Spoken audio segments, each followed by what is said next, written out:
ओम श्री कृष्णाय परमात्मने नमः। यं सन्न्यासमिति प्राहुः योगं तं विद्धि पाण्डव न ह्यसन्न्यस्तसङ्कल्पः योगी भवति कश्चन।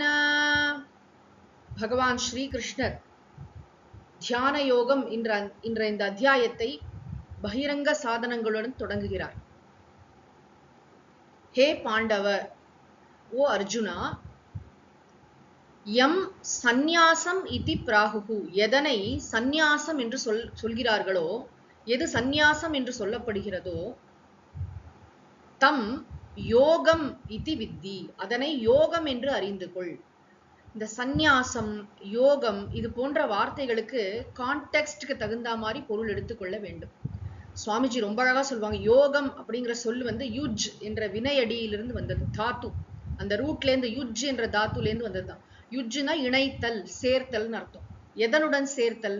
நீங்க பாத்தீங்கன்னா யாரை கேட்டாலும் யோகா பண்றேன் யோகா பண்றேன், யோக ஆசனத்தை சொல்றாங்க. ஆனா யோகாங்கிற வார்த்தையோட உண்மையான பொருள் என்ன அப்படின்னா இணைத்தல். எதனுடன் இணைத்தல்னா தன்னை ஆன்மீக வாழ்க்கையில் நன்றாக இணைத்துக் கொள்ளுதல். ஒரு சாதகன், நான் இந்த உடம்பு இல்லை, இதுக்குள்ள இருக்கிற உயிர், நான் இந்த பிறவி தொடரிலிருந்து விடுபட வேண்டும் என்று நினைத்து கர்மயோகம் என்ற சாதனையை கடைபிடிக்கிறான்.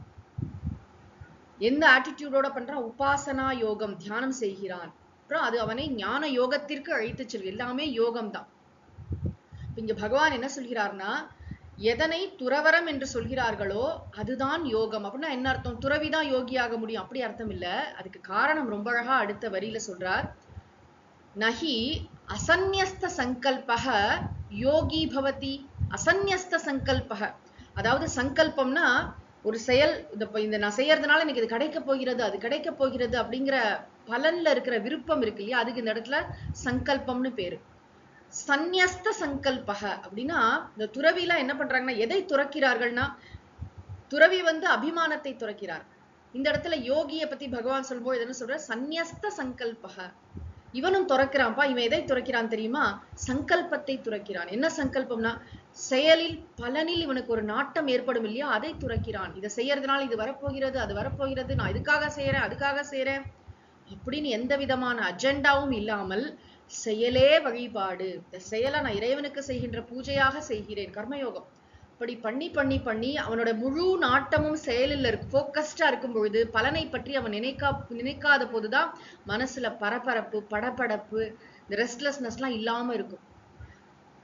இங்க பகவான் நெகட்டிவா சொல்ற, அசந்நியஸ்த சங்கல்பக யோகி ந பவதி கஷ்டன. ஒரு பொழுதும், கஷ்டன ஒரு பொழுதும், அசந்நியஸ்த சங்கல்பக, இந்த சங்கல்பத்தை துறக்காதவன் யோகி ந பவதி, யோகியாக முடியாது. கர்மயோகியோட முதல் அடையாளமே நம்ம 2வது அத்தியாயம் 3வது எல்லாத்துலயும் பார்த்துட்டு வருது என்ன, அவன் பலனை பற்றி அலட்டிக் கொள்வதே இல்லை. இந்த செயலை நான் செய்யறதுனால இவங்கெல்லாம் என்ன பாராட்டுவாங்களா, இந்த செயலை நான் செய்யறதுனால எனக்கு இவ்வளவு பணம் கிடைக்குமா, இந்த செயலை நான் செய்யறதுனால எனக்கு புண்ணியத்தினால எனக்கு சொர்க்கலோகம் கிடைக்குமா, எனக்கு அது கிடைக்குமா, இது கிடைக்குமா, இறைவன் காட்சி தருவாரா, இந்த மாதிரி எந்த விதமான அந்த பலன் நாட்டமே இல்லை அவனுக்கு மனசுல. அவன் பிரசன்ட்ல இருக்கான். கர்மயோகியாலதான் பிரசன்ட்ல இருக்க முடியும். லிவ் இன் த பிரசன்ட்னு சொல்றாங்க இல்லையா, present itself is a present. present is பரமாத்மன் அப்படின்னு ஒரு சுவாமிஜி சொல்வார்.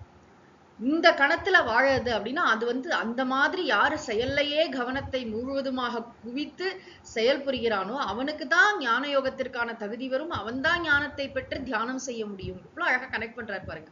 ஏன்னா அந்த கர்மயோகிய பகவான் சன்னியாசிக்கு நிகர் ஏன் சொல்றாரு அப்படி அப்படின்னா, சன்னியாசிக்கு நிகர்னு எப்படி சொல்றாரு? குடும்பத்துல இருக்கானே, இவ்வளவு காரியம் பண்றானே, எல்லாம் அங்க ஓடுறான் இங்க ஓடுறான், எல்லாம் என்ன பண்ணினாலும் இவனோட மனசு எங்க இருக்கு? சொல்லுவாங்க இல்லையா, அந்த தயிர் குடம்லாம் வைத்துக்கொண்டு எவ்வளவு விவகாரம் பண்ணாலும் கவனம் எதுல இருக்கும்? இந்த கரகாட்டம் மாதிரி.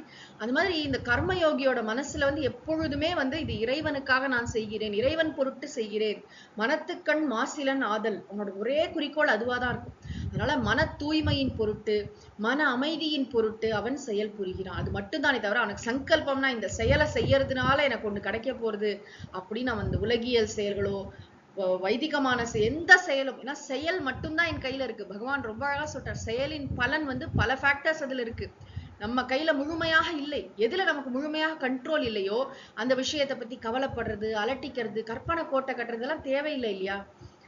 ஒரு சமீபத்துல ஒண்ணு படிச்சேன். அதாவது சைக்காலஜிக்கல் டைம் அப்படின்னு ஒண்ணு இருக்காம். குரோனாலஜிக்கல் டைம் பிரச்சனை இல்லை. இப்ப வந்து 8 மணிக்கு இது பண்ணணும், 9 மணிக்கு இது பிளான் பண்றோம். அந்தந்த காரியம் பார்த்து கடிகாரத்தை பார்த்து நம்ம செயல்படுறதுல தவறு இல்லை. அப்படிதான் பண்ணணும். ஆனா சைக்காலஜிக்கல் டைம்னா இப்ப பிரசன்ட்ல இருந்து கொண்டே மனசுல வந்து நாளைக்கு மத்தியானம் என்ன ஆகும், ஒரு வாரம் கழிச்சு என்ன ஆகும், 10 வருஷம் கழிச்சு இந்த பையன் வளர்ந்து என்ன பண்ணுவான், இப்படி யோசிக்கிறோம் இல்லையா? இந்த சைக்காலஜிக்கல் டைம் அதுதான் நம்மளோட அத்தனை எனர்ஜியும் ட்ரெயின். அந்த மாதிரி மனசு அலைபாய்ந்து கொண்டிருந்தால் அது கர்மயோகம் அல்ல.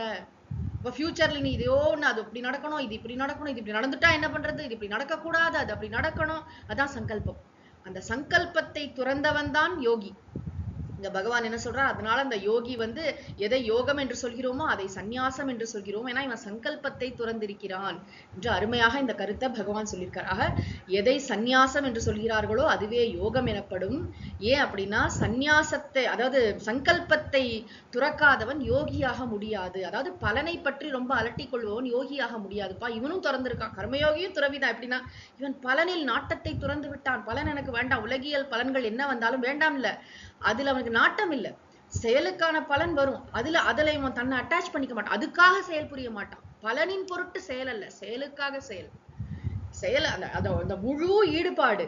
ஆனா பலன்ல துளி கூட பற்றில்லாமல் செயல்படுகிறார். பியூட்டிஃபுல் விஷயம். இதுதான் ஒருவரை தியானத்திற்கு அழைத்து செல்லும் என்பது பகவானுடைய கொள்கை. ஓம் சாந்தி சாந்தி சாந்தி. ஹரி ஓம் தத்சத். சர்வம் ஸ்ரீ கிருஷ்ணார்ப்பணமஸ்து.